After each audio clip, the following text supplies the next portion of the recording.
క్రీస్తునందు ప్రియమైన దేవుని బిడ్డలకు క్రీస్తు వారి అతి శ్రేష్టమైన నామంలో శుభాలు మరియు వందనాలు.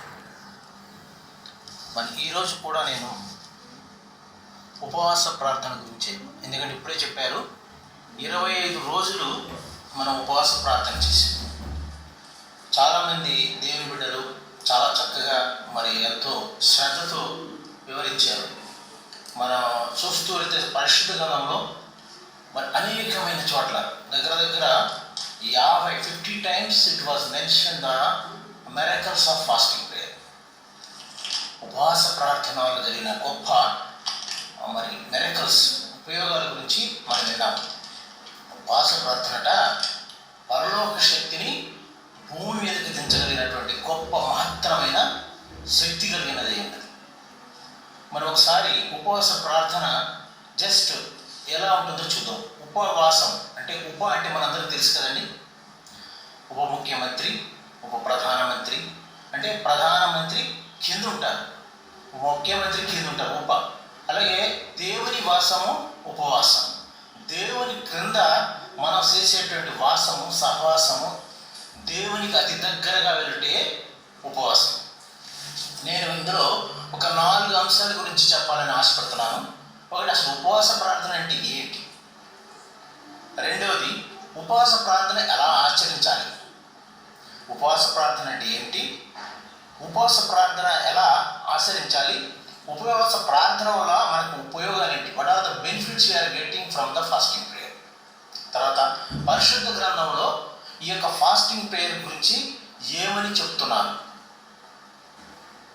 మన పరిశుద్ధులైనటువంటి ప్రవర్తన కానీ ఎంతమంది ఎలా ఫాస్టింగ్ ప్రేయర్ చేశారన్నది, దాని గురించి ఈ 4 అంశాల గురించి నేను క్లుప్తంగా కొద్ది నిమిషాలు మాత్రమే తీసుకుంటానండి.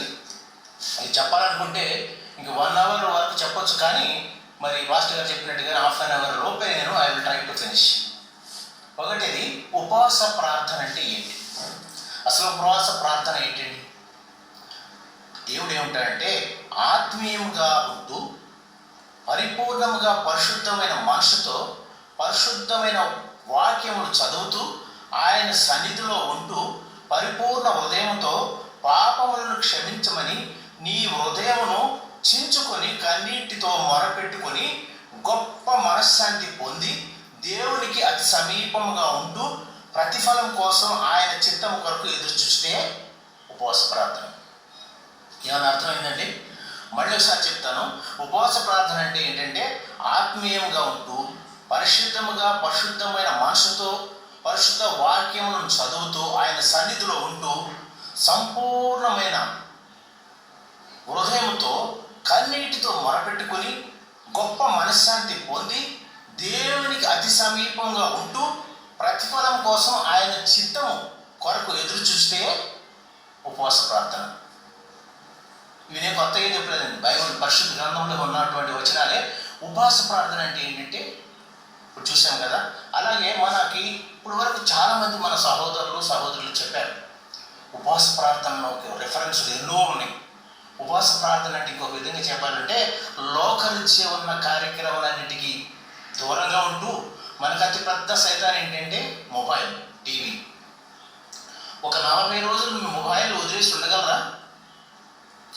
40 రోజులు ఫాస్టింగ్ ప్రేయర్ చేయకపోయినా కానీ 40 రోజులు మీరు ఒక మొబైల్ వదిలేసి, అంత క్రితము బైబిల్ చదవకపోయినా బైబిల్ తల కింద పెట్టుకుని కనీసం లెగడంలో చూసేవాడు. ఇప్పుడు తెల్లారుదామని చూసేది ఏంటి? మొబైల్. వాట్సాప్లో మన స్టేటస్ ఏంటి, ఎంతమంది మనం లైక్ చేశారు.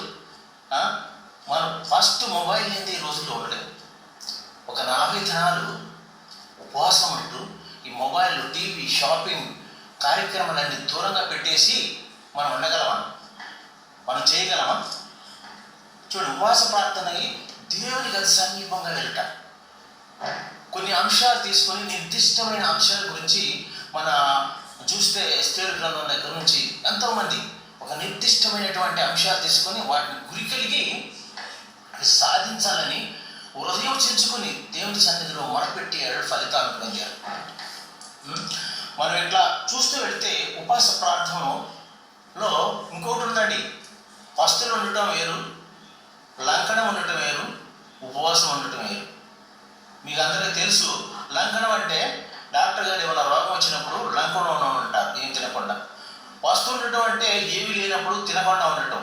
కానీ ఇది అన్నీ ఉండి కూడాను మనము దేవుని సన్నిధికి వెళ్ళాలని మరి పరిశుద్ధ గ్రంథాన్ని బాగా క్షుణ్ణంగా చదువుతూ దేవునితో గడపటమే మరి ఉపవాసం. ఈ ఉపవాస ప్రార్థనలో మహత్తరమైన గొప్ప శక్తులు ఉన్నాయి, అనేకమైన అద్భుతాలు.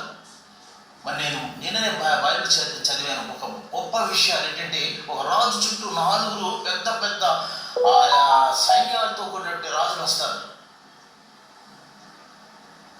యెహోషాపాతు ఆయన చూడండి ప్రార్థన చేసాడు దేవుని సన్నిధికి వెళ్ళి. ఉపవాసం ఉండి ఆయన కాదు, చంటి బిడ్డల దగ్గర నుంచి అందరు స్త్రీలు పురుషులు అందరూ కూడా, రాజ్యం అంతా కూడా యూదా రాజ్యము, చిన్న రాజ్యం. వాళ్ళు ఏం చేశారు, 4 పక్కన ఉన్న ఎట్టుకు వెళ్ళారు, ఇక పైకి వెళ్ళాలి దేవుని దగ్గర. దేవునికి మొరపెట్టుకున్నప్పుడు అద్భుత కార్యాలు. ఆ వచ్చే 4 చుట్టుపక్కల ఉన్న దేశాల్లో ఉన్న రాజులు వాళ్ళు పొడుచుకొని చచ్చిపోయారు. చూడండి మరి దేవుడు ఎంత మాత్రమైన కార్యాలు చేస్తాడు. అలాగే మనము ఉపవాస ప్రార్థన ఎలా ఉండాలి, ఎలా ఆచరించాలి, తర్వాత మన ఉపవాస ప్రార్థన వల్ల మనకు ఉపయోగాలు ఏంటి, అలాగే పరిశుద్ధ గ్రంథంలో ఉపవాస ప్రార్థన గురించి ఏం చెప్తున్నారు, ఎన్ని రోజులు ఉన్నారు, అవన్నీ కూడా మనం క్లుప్తంగా చూద్దాము. ఒకసారి దావీదు గురించి చూద్దాం. కీర్తనలో 35:13 దావీదు దుఃఖ సమయంలో ఉండగా కూడా ఆయనే దేవుడు మొరపెట్టుకున్నాడు.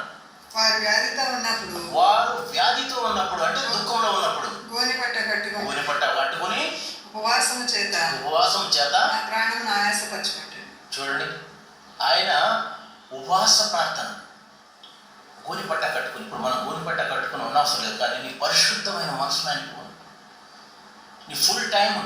ఒకప్పుడు పురాత కాలంలో మనకి తిండి ముఖ్యమని వ్యవసాయం చేస్తూ, ఒడ్డు పండిస్తూ, బియ్యం చేసి ఇవన్నీ సమకూర్చి తీసుకొచ్చి అన్నం తినడానికి ఎంతో టైం వెచ్చించేవాడు. ఇప్పుడు అదేం లేదండి. మనకి కుక్కర్లో పెట్టుకుంటే 10-15 నిమిషాలు రెడీ అయిపోతుంది. కానీ ఫోన్లో ఎంతో టైం మనం వేస్ట్ చేస్తున్నాం. అమలారా అక్కలారా, మీరు దయచేసి స్త్రీలైనటువంటి మీరే మరి ఎక్కువగా అప్పుడు చూస్తే పెద్ద పెద్ద ప్రవర్తన కానీ వాళ్ళు తల్లులే బాగా ప్రార్థన చేసి, అంటే పురుషులు అంటే చేస్తారని కానీ వాళ్ళు వాళ్ళు ఉద్యోగించ బయటికి వెళ్ళినప్పుడు తల్లులు మాత్రమే ఎక్కువగా గోసాడి మొరపెట్టి కన్నీటితో మరి ప్రార్థన చేసి వారి బిడ్డలను ఎంతగానో పెంచారు. ఇంకా అదేవిధంగా మనం ముందుకు చూడాలనుకుంటే మరి మత్తయి 4వ అధ్యాయం అండి. మరి యేసుక్రీస్తు వారు కూడాను 40 దినాలు రాత్రులు ఉపవాసం ఉన్నారు, ఉండి సైతాను శోధన జయించారు. జస్ట్ చూడండి, మత్తయి 4:1-3. 40 దినములు 40 రాత్రులు ఉపవాసం పిమ్మట ఆయన ఆకలి కొనగా ఆ శోధకుడు ఆయన ఎందుకు వచ్చి, నీవు దేవుని కుమారుడైతే ఈ రాళ్ళు రొట్టెలు అన్నట్లు ఆజ్ఞాపించమని. చూడండి, రొట్టెలతోనే కదండి, దేవుని నోటి నుంచి వచ్చి ప్రతి ఒక్క మాట వల్ల కూడా మనం జీవించగలం.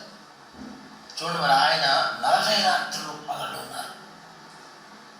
ఇంకా అదేవిధంగా చూస్తే ఎన్నో రిఫరెన్స్ ఉన్నాయి. మన సహోదరులు అందరూ కూడా చాలా బాగా వివరించారు. నేను అన్నీ కూడా చూడాలనేది. పాత నిబంధనలో మనం చూసాం హన్నా గారి గురించి.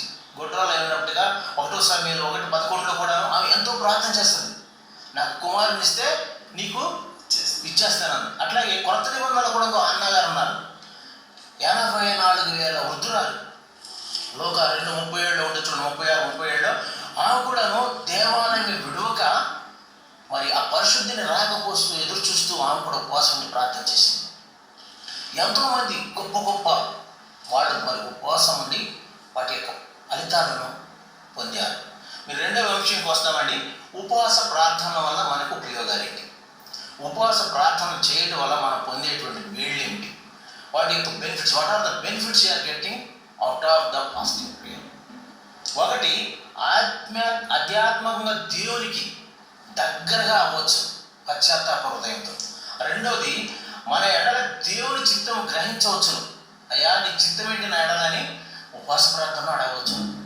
మూడవది, మన పాపాలన్నీ కూడా జ్ఞాపకం చేసుకుని ఒప్పుకొని విడిచిపెట్టి పశ్చాత్తాపంతో ఆయన దగ్గర మనం మొరపెట్టుకోవచ్చు. అలాగే 4, దేవునికి మరింత సన్నిహితాన్ని పెంచుకోవచ్చు.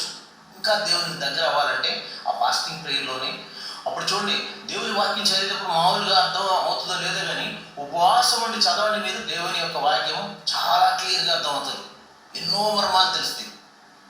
అట్లాగే ఐదవది, మన అవసరాలు, కష్టాలు కానీ, బాధలు కానీ, ఇబ్బందులు కానీ, వీటన్నిటిని గుర్తు చేసుకుంటే అయ్యా వీటి నుంచి నన్ను కాపాడు అని అడగడానికి వీలుంటుంది. అదేవిధంగా ఆరవది, బలమైన విశ్వాస జీవితాన్ని గడపడానికి ధైర్యాన్ని పొందుకోవచ్చు. విశ్వాస జీవితంలో మెట్టు పైకి వెళ్ళాలంటే, ధైర్యం పొందాలంటే ఈ యొక్క ఫాస్టింగ్ పీరియడ్లోనే ఇట్ ఇస్ ఓన్లీ పాసిబుల్. అదేవిధంగా మరి ఏడవది, పాప లోకానికి మనం దూరంగా ఉండొచ్చు. చూడండి, ఈ ఉపవాస ప్రార్థన చేస్తున్నామంటే 40 రోజులు మొబైల్ కానీ, టెలిఫోన్ కానీ, తర్వాత ఇంకేంటి సీరియల్స్ కానీ, సినిమాలు కానీ, టీవీలు కానీ, వీటన్నిటికి దూరంగా ఉండి గొప్ప మనశ్శాంతిని, గొప్ప నెమ్మదిని దేవుడి సన్నిధిలో పొందుకోవచ్చు. ఇవి 7 బెనిఫిట్స్ మనం ఉపవాస ప్రార్థన వలన పొందుకోవచ్చు. అదేవిధంగా ఇంకా ముందుకెళ్ళినట్టే మన వీటిలో ఏమేమి ఎవరెవరు పొందారో మనం అన్ని చూస్తాం. ఇంకా మనకు చూడవచ్చు, మత్తయి సువార్త 4:2-3లో యేసయ్య కూడా 40 దినాలు చదివాం కదా. అలాగే దానియేలు గ్రంథంలో కూడా దానియేలు 13:3లో ఆయన కూడాను అది ఒక ఆయన కూడా చేశారు. ఏంటంటే మాంసము ద్రాక్షారసం తీసుకోకుండా, అంటే సెమీ ఫాస్టింగ్ లాంటి, పళ్ళు పాలు తీసుకుని ఇలాంటివి కూడా ఉపవాసం ఉన్నారు. అలాగే ఎజ్రా గ్రంథం 10:6లోను, ఎస్తేరు 4:16లోను, అపోస్తలులు 9:9లోను పౌలు గారు, వాళ్ళందరూ కూడాను ఫాస్టింగ్ పీరియడ్ ఉన్నారు. ఎస్తేరు గురించి మనకు తెలుసు కదా, తన రాజ్యం గురించి, యూదా ఇశ్రాయేల్ ప్రజల గురించి, మరి ఆమె చెలికత్తులు అందరినీ ఉపవాసం ఉండి మరి ప్రార్థించి ఆమె గొప్ప 3 రోజులు ఫాస్టింగ్ ప్రేయర్ చేసింది. గొప్ప విజయం. రాజు దగ్గరికి వెళ్ళాలంటే భయపడుతూ ఆమె దేవుని ముందు సన్నిధిలో విచారించి, దేవునిని అడిగి ఎలా మరి రాజుని కన్విన్స్ చేయాలని ఆ రాజు ముద్ర ఇచ్చిన దాన్ని తిరగరాయించారు. చూడండి ఎంత గొప్ప విషయం. మనం చూస్తే మరి పాత నిబంధన ఎంతోమంది, ఎజ్రా గారు, అపోస్తలులైన పౌలు గారు, వాళ్ళందరూ కూడాను ఎంతో నిష్టగా ప్రార్థన చేశారు. సాధారణంగా అయితే ఒక మనిషి 3 నుంచి 10 రోజుల వరకే వాటర్ కూడా తీసుకోవడం బతకడాన్ని. సాధారణంగా ఒక మానవ శరీరం గలవారు ఒక 3 నుంచి 10 రోజులు మాత్రం. తర్వాత శరీరంలో ఉన్నటువంటి ఇంపార్టెంట్ ఆర్గాన్స్ అన్నీ కూడా స్లోగా క్షీణిస్తూ వాళ్ళు మరణానికి దగ్గర అవుతారు. కానీ 40 రోజులు ఎలా ఉన్నారు? వీళ్ళకి అతీతమైన శక్తి, పరలోకం నుంచి ఆత్మీయ బలం వస్తుంది. మన శరీరం క్షీణించవచ్చు కానీ మన ఆత్మ బలపడుతూ ఉంటుంది. ఇది చేసి చూడండి, శ్వాస ప్రార్థన చేస్తే దానిలో ఉన్నటువంటి మహత్తరమైన బలం, ఆత్మీయ బలం, యేసుక్రీస్తు వారు అందరూ కూడా మరి ఎలా చేశారు? ఎందుకంటే వాళ్ళు దేవుని యొక్క ఆత్మ బలం పొందుతూ, మన మామూలుగా అయితే శరీరం 3-10 రోజులు క్షీణించేస్తుంది. ఇంపార్టెంట్ ఆర్గాన్ అంటే హార్ట్ కానీ, కిడ్నీలు కానీ మెల్లిగా ఒకటి ఫెయిల్ అవుతుంది. కానీ వీళ్ళు చూడండి మరి ఎంత నిష్టతో. మరి మోషే గారు కూడా ద్వితీయోపదేశకాండం 9:9లో ఆయన మన 10 కమాండ్మెంట్స్ గురించి వెళ్తారు. ఒకసారి కాదండి, 2 times వెళ్తారు. సీనాయి పర్వతం మీదకి వెళ్ళి ఒకసారి చూద్దాం. అది ద్వితీయోపదేశకాండం 9:9లో కూడాను మోషే గారు మరి 10 కమాండ్మెంట్స్ తీసుకురావాలని ఆ రాతి పలకల కోసము ఆయన 40 రోజుల కొండ మీద 40 రాత్రులు ఉపవాస ప్రార్థన, కఠిన ఉపవాస ప్రార్థన ఉన్నారు. ద్వితీయోపదేశం 9:9 చూద్దామండి. ఆ రాతి పలకలు అనగా యెహోవా మీతో చేసిన నిబంధన సంబంధమైన అవునండి పలకలను తీసుకునేటకు నేను కొండెక్కినప్పుడు కొండ మీద 40 పగళ్ళు 40 రాత్రులు ఉంటుంది. 40 పగళ్ళు 40 రాత్రులు అన్నపానములు. అన్నపానం కొండ మీద ఏమైనా దొరుకుతాయండి? నీళ్లు దొరకవు, అన్నం దొరకదు. ఎవరి గురించి? ఇశ్రాయేలు గురించి 10 కమాండ్మెంట్స్ తీసుకురాగలిగినటువంటి శక్తి మోషే గారికి మాత్రమే ఉంది. ఎంతమంది అన్నపానములు, నీళ్లు అన్నీ కూడా మానేసేసి వాళ్ళు ఎంతో నిష్ఠగా ప్రార్థన చేసి మరి వాళ్ళు మన గురించి ఆ 10 కమాండ్స్ తీసుకొచ్చారు. అలాగే ఇంకా మనం ముందుకెళ్ళి చూడాలనుకుంటే ఎన్నో ఉన్నాయి, ఎన్నెన్నో గొప్ప గొప్ప ప్రార్థనా పనులు, గొప్ప గొప్ప ప్రవర్తలు ఈ యొక్క ఉపవాస ప్రార్థన యొక్క రుచి చూశారు. రుచి చూసి తెలుసుకొని అంటారు కదా, అలాగే ఆ రుచి చూశారని అది ఖచ్చితంగాను మీరు 40 రోజులే చేయాలని లేదండి. మీ శరీర దారుణ్యాన్ని బట్టి మీరు ఎంతకాలం ఉండగలరు, కొంతకాలం ఉండగలరా, కొన్ని రోజులు ఉండగలరా, కొన్ని పూటలు ఉండగలరా, అలాగే మనం చూడవచ్చు. అలాగే మన బైబిల్ చూస్తే మనది 4వ అంశం ఏంటంటే పరిశుద్ధ గ్రంథంలో ఉపవాస ప్రార్థన ఏమని చెబుతుంది, ఎన్ని రోజులు ఉండమని చెప్తుంది. అలాగే మనము ఇవన్నీ కూడాను చూడాలనుకుంటే 7 రెఫరెన్స్లు చెప్పాలని ఆశపడుతున్నాను. 7 రెఫరెన్స్లు చెప్పాలని ఆశపడతాను. బైబిల్ గ్రంథంలో మరి న్యాయాధిపతులు 20వ అధ్యాయం 26లో ఒక రోజులో కొంత భాగం మాత్రమే వాళ్ళు ఉపవాసం ఉన్నారు, అయినా వాళ్ళ ప్రతిఫలం పొందారు. న్యాయాధిపతులు 20:26లో ఒక రోజులో కొంత భాగం మాత్రమే. అట్లాగే దానియేలు గ్రంథం 2:6-18లో ఒక రాత్రి మాత్రమే ఉపవాసం ఉన్నారు. మీకు 40 రోజులు ఖచ్చితంగా ఉండాలి, 40 రోజులు ఉండాలని అవసరం లేదు. మీరు నిష్ఠగా మరి సంపూర్ణమైన మనసుతో పరిశుద్ధముగా మీ హృదయాన్ని చించుకుని మన ఆయన సన్నిధిలో మొరపెట్టుకుంటే ఒక రాత్రి అయినా చాలు, కొన్ని గంటలైనా చాలు. 3వదిగా ఎస్తేరు 4:16లో, అపోస్తల కార్యాలు 9:9లో 3 రోజులు 3 రాత్రులు ఉన్నారు. అట్లాగే మనము ఎస్తేరు గ్రంథంలో చూడండి ఒకసారి. ఎస్తేరు గ్రంథంలో కూడా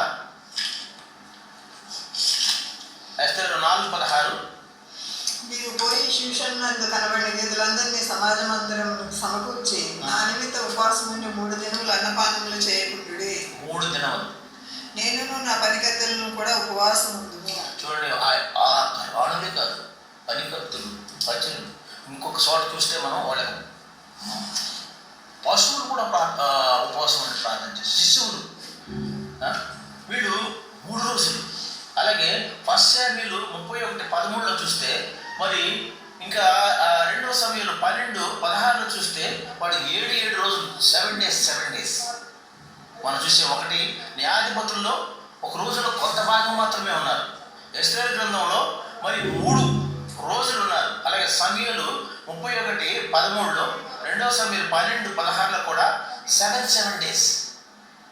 వారి అవసరతలను బట్టి, వారి ఇబ్బందులను బట్టి, వారి యొక్క సమస్యలను బట్టి వాళ్ళు ఒక హాఫ్ డే, ఒక రాత్రి, 3 రోజులు, 7 రోజులు అలాగే ఉపవాసం ఉండి వస్తూ వచ్చారు. ఇంకా 5వ చూస్తే అపోస్తల కార్యం 27:33లో, అపోస్తల కార్యాలు 27:33 దాంట్లో కూడా చూస్తే మనము ఒక 14 days ఫాస్టింగ్ ప్రేయర్ చేస్తారు. అపోస్తల కార్యాలు 27:33 మీరందరూ కూడా అతి క్రితం ఈ రిఫరెన్స్లను చూశారు, చదివారు. కాకపోతే నేను ఒక క్రమంలో రాయాలని తెల్లవారుచుండగా పౌలు 14 దినముల నుండి మీరేమీ పుచ్చుకొనక ఉపవాసంతో కనిపెట్టుకొని ఉన్నారు. చూడండి, 14 రోజులు ఉన్నారు. ఏమి తినకుండా కనిపెట్టుకొని, దేవుడి సన్నిధిని కనిపెట్టుకొని, దేవుడు చూస్తాడు, మన మొరలు ఆలకిస్తాడు, మన యొక్క ప్రార్థనలకు ఉత్తరం ఇస్తారని ఎదురు చూస్తూ ఉన్నారు. 7 రోజులు. అట్లాగే మనకి 21 రోజులు కూడా ఉన్నారు. దానియేలు గారిని సింహభూమిలో వేస్తున్నారు. చూడండి, ఆయన ఏం పాపం చేయలేదు.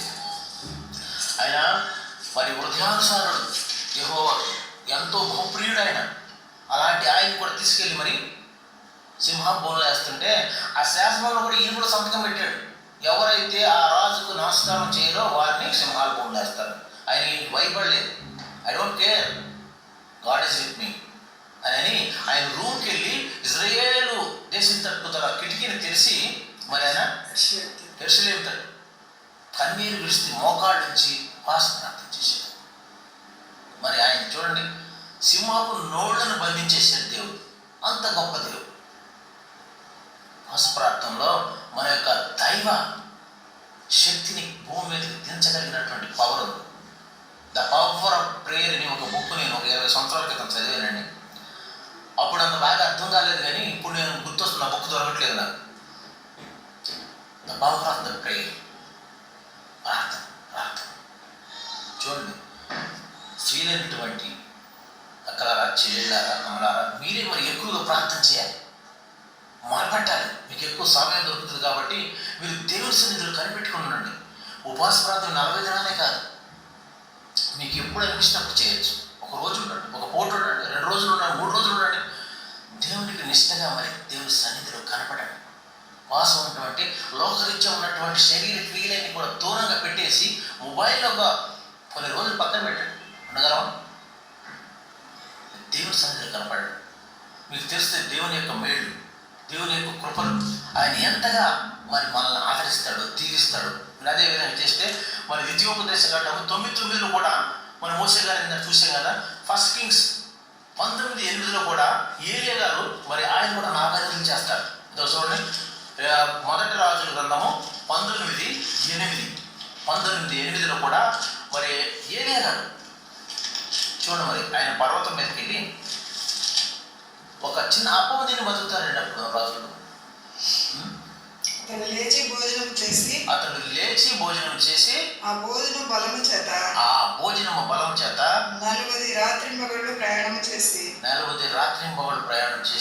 దేవుని పర్వతం అనే పేరు పెట్టబడిన హోరేబునకు వచ్చి ఆయన ప్రార్థన చేస్తున్నాడు. చూడండి, మరి ఒక చిన్న అప్పం తినేసి 40 రోజులు ఆ ప్రయాణం ఎలా ఉంటుందో తెలుసా? రాళ్ళు, రప్పలు, కొండలు, లోయలు, వీటన్నింటిలో చాలు. ఇప్పుడు ఈనాటిలాగా ఏరోప్లేన్లు, ట్రైన్స్ ఇవేం లేవండి. అప్పుడు 40 రోజులు లోయల్లో, కొండలు ప్రయాణం చేయటువంటి మాటలు.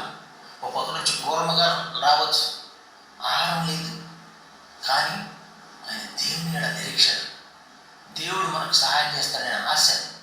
చూడండి ఎంత గొప్ప గొప్ప భక్తులు ఉన్నారు. అమ్మ, మీరు చదవండి బైబిల్. ఈ యొక్క ఫలానా అంశమైన పట్టుకుని ప్రార్థన చేయాల్సిన లేదు. మీరు ప్రార్థన చేస్తే మీరు అడిగిన వాటికన్నా ఇంక ఎక్కువగా ఆయన ఆశీర్వాదాలు మీ పైన కొమ్మరిస్తాడు. మన హృదయ రహస్యాలు తెలిసినటువంటి దేవుడు. అయా, మాకు ఈ సమస్య ఉందని మనం అడగనక్క అసలు లేదు. ఆయన తెలుసు, సమస్తం తెలుసు. నువ్వు అడిగిన దాటికంటే అధికంగా ఇచ్చేటువంటి గొప్ప మరి సైన్యములకు అధిపతి యెహోవా మన దేవుడు. మనం ఎలా ప్రార్థన చేస్తున్నాం? నిష్ఠగా ఉంటున్నాం, హృదయాలు చెంచుకుంటున్నాం, గోని పట్ట కట్టుకోవట్లేదు, అవసరం లేదు, పరిశుద్ధంగా ఉంటున్నాం. దేవుని వాక్యం చదువుతాం, దేవుని వాక్యం చదివి అర్థం చేసుకుని మరి ఇతరులకు చెప్పడానికి మీరు ఆ అవకాశాన్ని చూడండి. మరి ఇది ఒక గొప్ప అవకాశం. మరి అందరికి కూడాను, నేనే అంత క్రితం ఇంత బైబిల్ చదవలేదు, నేను మాట్లాడుతూ కూడా రాదు నాకు అసలు. ఆ తెగతో ఉన్నప్పుడు ఇది ఉద్యోగం అంటూ తిరిగేవాడు, కానీ దేవుని వాక్యం చెప్పాలని, దేవుని యొక్క మాటలు చదవాలని ఆశ ఉండేది, కానీ టైం ఉండేది కాదు. ఇప్పుడు దేవుడు ఫుల్ టైం ఇచ్చారు. Have enough time to read and tell the word of God. అందుకని దేవుని యొక్క ప్రియమైన బిడ్డలారా, మీరందరూ కూడా బాగా చెప్పారు, చాలా సంతోషం. మరి మీరు ఈ యొక్క మాటలను గుర్తుంచుకున్న 4 అంశాలు. ఒకటేంటి, అసలు ఉపవాస ప్రార్థన అంటే ఏంటి? ఉపవాస ప్రార్థన వల్ల మనకి ఏంటి ఉపయోగాలు? ఉపవాస ప్రార్థన ఎలా ఆచరించాలి? ఉపవాస ప్రార్థనల గురించి మనకి బైబిల్ ఎన్ని రకాలుగా, 7 రకాలు చెప్పాను కదా, ఎన్ని రకాలుగా, కొద్ది రోజులు, కొద్ది దినాలు, ఒక రాత్రి, 3 దినాలు, 7 రోజులు, 14 రోజులు, అట్లాగా నీకు ఓపికని బట్టి, శరీర దారిని బట్టి దేవుని సన్నిధిలో కనిపెట్టుకున్నాం. దేవుని అడుగు, అయ్యా నాకు ఈ సమస్య ఉంది, సహాయం చేయాలి. తప్పకుండా దేవుడు మీ యొక్క కోరికలను తీస్తాడు. తప్పకుండా దేవుడు మీ యొక్క మాటలు వింటాడు. ఉపవాస ప్రార్థన అంటే ఏంటండి? దేవుడితో సహవాసం. ఉపవాస ప్రార్థన అంటే ఏంటండి? మన హృదయాన్ని, మన పాపాలని దేవుని సన్నిధిలో విప్పుకొని, గొమ్మరించుకొని, ఏడ్చుకొని, అయా నేను పాపిని, నా పాపాలను క్షమించు అని ఆ పాపాన్ని విడిచిపెట్టి దూరంగా ఉంటూ దేవుని ఆచరించుట, దేవుని వెంబడించుట, దేవుని యొక్క ఆయన యొక్క కృప పొందుట, అట్టి భాగ్యం మనందరం కలిగి ఉన్నాం. ఈ కొద్ది మాటలు దేవుడు దీవించిన దాకా మరి నాకు ఇచ్చినటువంటి అవకాశాన్ని బట్టి పాస్టర్ గారికి వందనాలు.